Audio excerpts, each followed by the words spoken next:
Dans la paracha de Vayakel, mais aussi celle de Pekoudé, nous apprenons comment le peuple juif a fabriqué le Mishkan, exactement comme le voulait Dieu.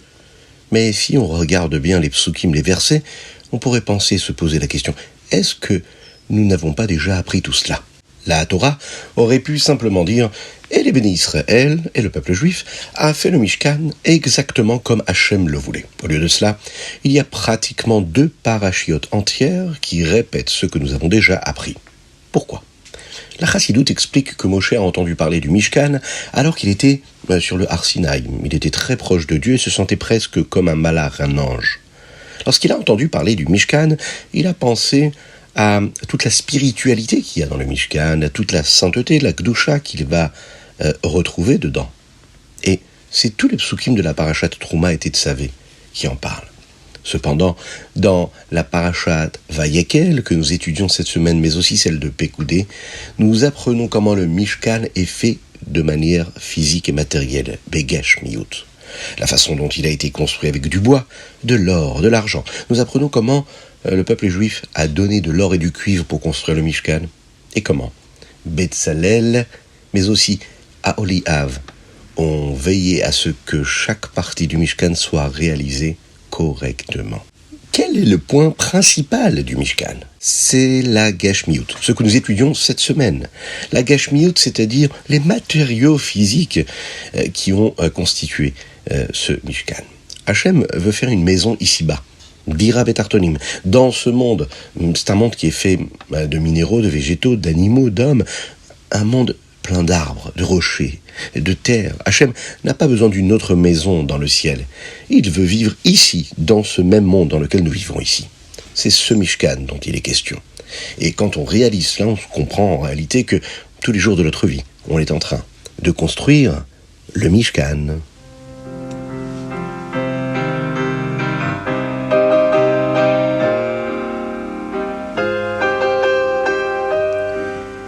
Bonjour à tous, infiniment heureux de vous retrouver pour partager avec vous le Chitat du jour. Nous sommes dans la parasha de Vayekel et nous étudions le Sheni, 2e jour de la semaine. Nous sommes aujourd'hui le Chaf Dalet Adar Aleph, 24 Adar Aleph, 5784. Lorsque Moshe Rabbeinu a demandé au peuple juif de faire un don au Mishkan, il y a de nombreux juifs qui ont apporté ce que Moshe avait demandé, et même si les femmes n'avaient pas besoin de donner, elles voulaient participer. Et d'ailleurs, les femmes ont été les premières à donner. Elles ont donné jusqu'à même leurs bijoux pour permettre au Mishkan d'être construit comme il fallait. De l'or, de l'argent, de la laine, les hatseshitim, les bois de cèdre et d'autres matériaux qu'il serait très important d'utiliser dans le Mishkan.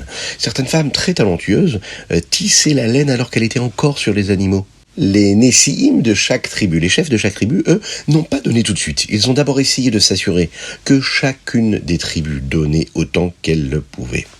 À la fin de la journée, lorsque tout le monde eut fini d'apporter les affaires pour le Mishkan, le peuple juif a pu voir de ses propres yeux tout ce qui avait été constitué, tout ce qui avait été amassé, et ils ont vraiment constaté qu'il y avait assez de matériaux pour construire le Mishkan. Les chefs de tribu ont réalisé qu'ils avaient commis une erreur et qu'ils auraient dû aider chaque tribu et apporter, bien sûr, eux-mêmes, ce qu'il fallait apporter pour le Mishkan. Ils n'avaient pas encore participé à cette grande mitzvah. Personne, par exemple, n'avait apporté de pierres pour le éphod, ni des épices ou de l'huile, mais il y avait suffisamment d'or et d'argent supplémentaires pour les acheter. C'est donc ce qu'ont fait les Nessiim, les chefs du tribu. Ils ont décidé d'apporter ce qui manquait afin de contribuer à donner quelque chose pour le Mishkan. D'ailleurs, plus tard, grâce à la Chanukot Mishkan, l'inauguration du Mishkan, ils vont corriger cette erreur et c'est eux les premiers qui vont apporter les corbanotes, les sacrifices, pour consacrer et inaugurer le Mishkan.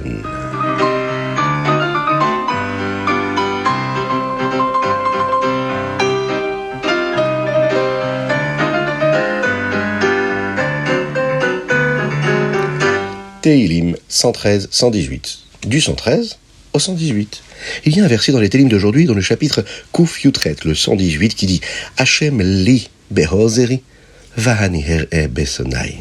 Havaye li behozri, yudke vavke. » Hachem est avec moi, et il fait partie de ce que je peux recevoir comme aide, et je verrai tomber mes ennemis. Comment David Amelech, le roi David, peut-il dire qu'Hachem est avec lui, c'est-à-dire à travers l'aide qu'il lui apporte? Peut-il y avoir une aide qui soit différente de celle de Dieu et qu'Hachem serait avec cette aide-là? Mais non, rien d'autre ne peut aider une personne si ce n'est Dieu lui-même. Qu'est-ce que cela veut dire que Dieu est avec l'aide que David Amelech reçoit? La Chassidoute nous explique que ces Ezer-là, cette aide-là dont on parle, ce sont tous ces éléments qu'il y a dans la matérialité du monde qui nous entoure. Hachem a mis une parcelle de sainteté, de Gdusha, dans les objets physiques et matériels. Et lorsque nous les utilisons, nous recevons cette force-là. Et cela nous aide et nous donne de l'énergie. Ainsi, en plus de prier, de demander à Hachem de l'aider, une personne doit aussi également tout faire pour que la divinité qui est en lui et dans son existence, la Elokut, la divinité puisse se dévoiler dans sa vie, à travers tous les objets avec lesquels il a un lien. Nous pouvons le constater aujourd'hui, nous sommes dans ce sujet-là, et c'est ce qu'on a pu voir à travers les matériaux physiques et matériels qu'il y avait dans le Mishkan. Écoutez ça. Un jour, une personne a demandé au rabbi Yosef Yitzhak, le précédent rabbi, si quelqu'un récite le Tehillim en entier chaque jour, ou bien qu'il dit les parties de chaque jour de la semaine, pour le terminer chaque Shabbat. Vous le savez que le Tehillim, il peut être lu une partie par jour, comme nous le faisons, c'est-à-dire pour terminer le Tehillim à la fin du mois, mais on peut lire également tout le Tehillim en une seule journée, mais on peut le lire aussi par semaine. C'est pour cette raison que quand on lit le Tehillim, on voit bien qu'il y a Yom Rishon, Yom Sheni, Yom Hamishi, jusqu'au Yom Shevi'i, le Yom Shabbat Kodesh. Cet homme-là demandait donc au rabbi Yosef Yitzhak, est-ce que s'il le faisait tout entier, il devait aussi lire la portion quotidienne, ou est-ce qu'il pouvait s'acquitter de ce Tehillim quotidien par le reste? Et de cette façon-là, être acquitté du chitat que nous étudions avec la grande grâce et la miséricorde d'Akadosh Baruch Hu ensemble. Eh bien, le rabbi Yosef Yitzhak lui a répondu, s'il y a un wagon qui est rempli de barils de pétrole, est-ce qu'il faut rajouter quand même de l'huile sur les roues pour que les roues puissent être graissées et bien roulées comme il faut? La réponse est oui. On peut avoir des barils de pétrole, il faut quand même s'occuper des petites roues. Même si dire beaucoup de Tehillim, c'est quelque chose de très spécial, et terminer tout le Tehillim, c'est extraordinaire. Les chapitres qui constituent le Tehillim quotidien ont quelque chose de particulier dont nous avons besoin, qui est très spécial. C'est ce que nous avons besoin un petit peu pour permettre aux roues d'avancer. De la même manière qu'une roue d'un chariot a besoin de cette graisse-là pour pouvoir tourner en douceur, il ne suffit pas d'avoir lu tout le Tehillim. Nous devons avoir les bonnes parties du Tehillim de chaque jour, et les Tehillim que nous lisons chaque jour ont une influence et nous permettent d'avoir une vie qui va se dérouler sans aucun problème.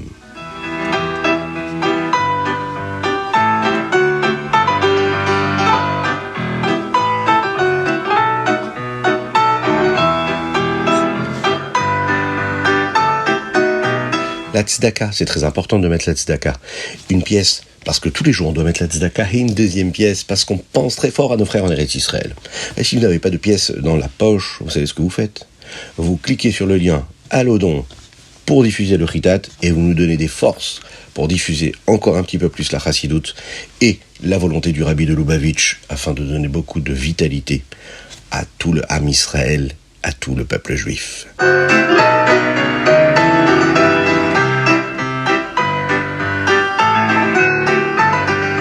Tania l'écouter Amarim Perek la Medbet.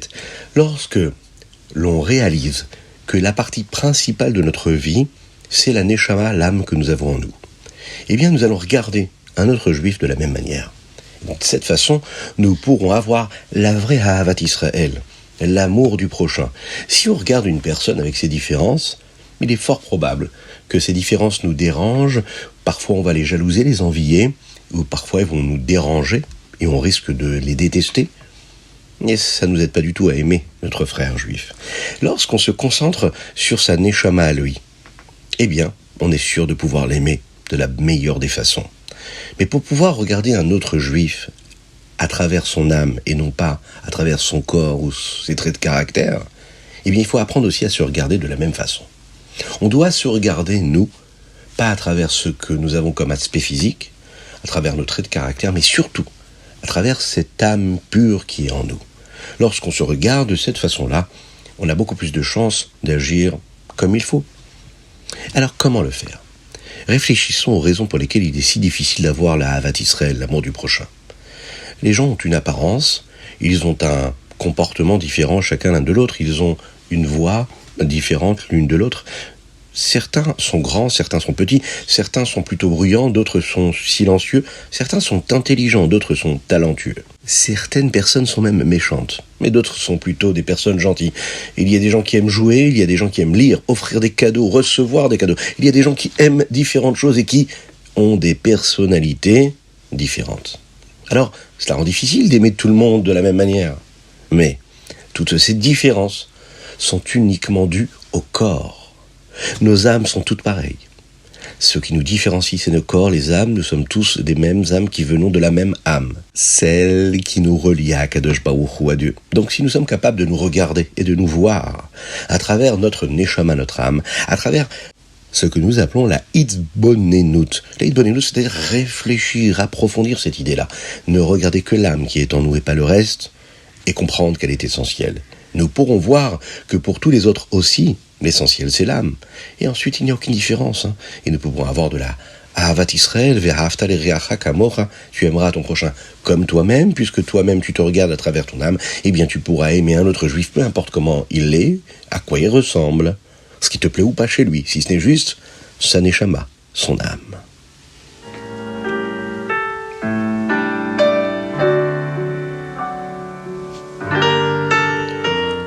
Ayom Yom Chav Dalet Adar Aleph. Rabbi Hillel Paritcher était un grand chassid du Rabbi Shneur Zalman de Liadi, le Admour Hazaken, et plus tard il va être le chassid du fils du Admour Hazaken, le Admour Haemtsaï. Un jour, le Admour Haemtsaï a dit à tous les chassidim qui sont venus à Lubavitch qu'en rentrant chez eux, ils devraient enseigner la chassidoute qu'ils avaient entendue et qu'ils devaient l'enseigner dans toutes les villes et dans tous les villages qu'ils allaient traverser pendant cette longue route qui les ramènerait chez eux. Avant de quitter Lubavitch, Rav Hillel Paritcher a demandé au Rabbi, le Admour Haemtsaï, comment suivre cet enseignement-là qu'il demandait, cette directive, surtout dans les endroits où les gens ne comprennent pas du tout les notions de Chassidut.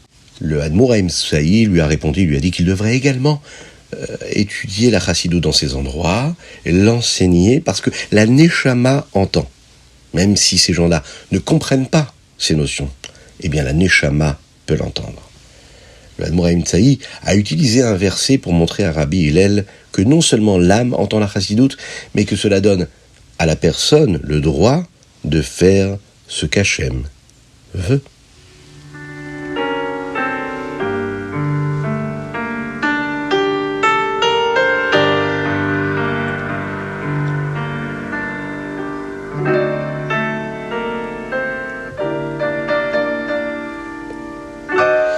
Et on termine par notre dernière étape du Chita du jour, celle du Rambam. Nous sommes dans les Ilchot Sanhedrin. Et dans le Rambam d'aujourd'hui, nous apprenons comment le Bet Din exécutait ce que nous appelons Mitat Bet Din. Dans le Perek Yud Gimel, 13e chapitre, le Rambam nous dit à quel point nous faisons attention à ne pas punir quelqu'un à moins d'être absolument sûr qu'il le mérite. Par exemple, s'il mérite la Mita, sur le point d'être tué, s'il trouve une bonne raison pour laquelle il est innocent, eh bien nous le ramenons encore et encore au Bet Din, au tribunal, pour voir si sa raison est valable, est tangible, afin de changer le décret. Dans le chapitre Yud Dalet, il y a beaucoup plus de lois qui concernent une personne qui, par exemple, est passible et de ces décrets-là, et puis qui mérite d'être tué. Une halakha nous dit, une loi nous dit que nous devons être très patients et ne pas essayer de passer rapidement à cela, l'exécution de cette tâche-là. Si un Bet Din, par exemple, tue une personne tous les 7 ans, eh bien on dit qu'il s'agit d'un tribunal sanguinaire. Il faut savoir que le Bet Amikdash était construit et le Sanhedrin se rassemblait dans ce que nous appelons les Lishkat Agazit. C'était une partie du Bet Amikdash. Cette pièce n'avait pas le même niveau de Gdusha, de sainteté que les autres parties du Bet Amikdash, donc le Sanhedrin était autorisé à s'y asseoir. Historiquement, lorsque le peuple juif a cessé de se comporter correctement, le Sanhédrin est allé en galoute, en exil. Ils ont voyagé d'un endroit à l'autre, dans 10 parties différentes d'Eretz Israël, et le dernier endroit où ils se sont arrêtés, c'était la ville de Tveria. Aujourd'hui, Tveria, Tibériade. Depuis, le Sanhédrin ne s'est jamais réuni. Le Rambam dit que nous avons une tradition selon laquelle, lorsque le Mashiach viendra, le Sanhédrin se rassemblera d'abord à Tibériade, à Tveria, et de là, il se rendra au Beth Amikdash. Et enfin, dans le Perek Tetvav, le Rambam énumère toutes les avérotes qui peuvent faire qu'une personne mérite ce que nous appelons la peine de mort, et il y en a 36 avérotes qu'il faut vraiment faire très attention à respecter.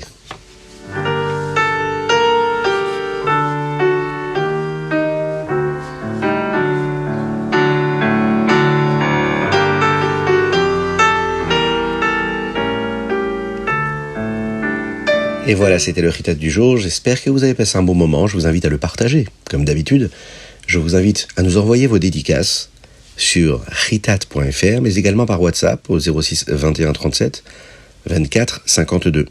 Devenez-vous le parrain du Chitat. Dites-le nous si vous êtes intéressé.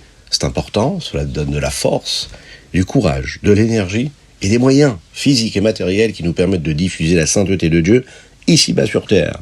Faites-le, envoyez-nous un petit WhatsApp au 06 21 37 24 52.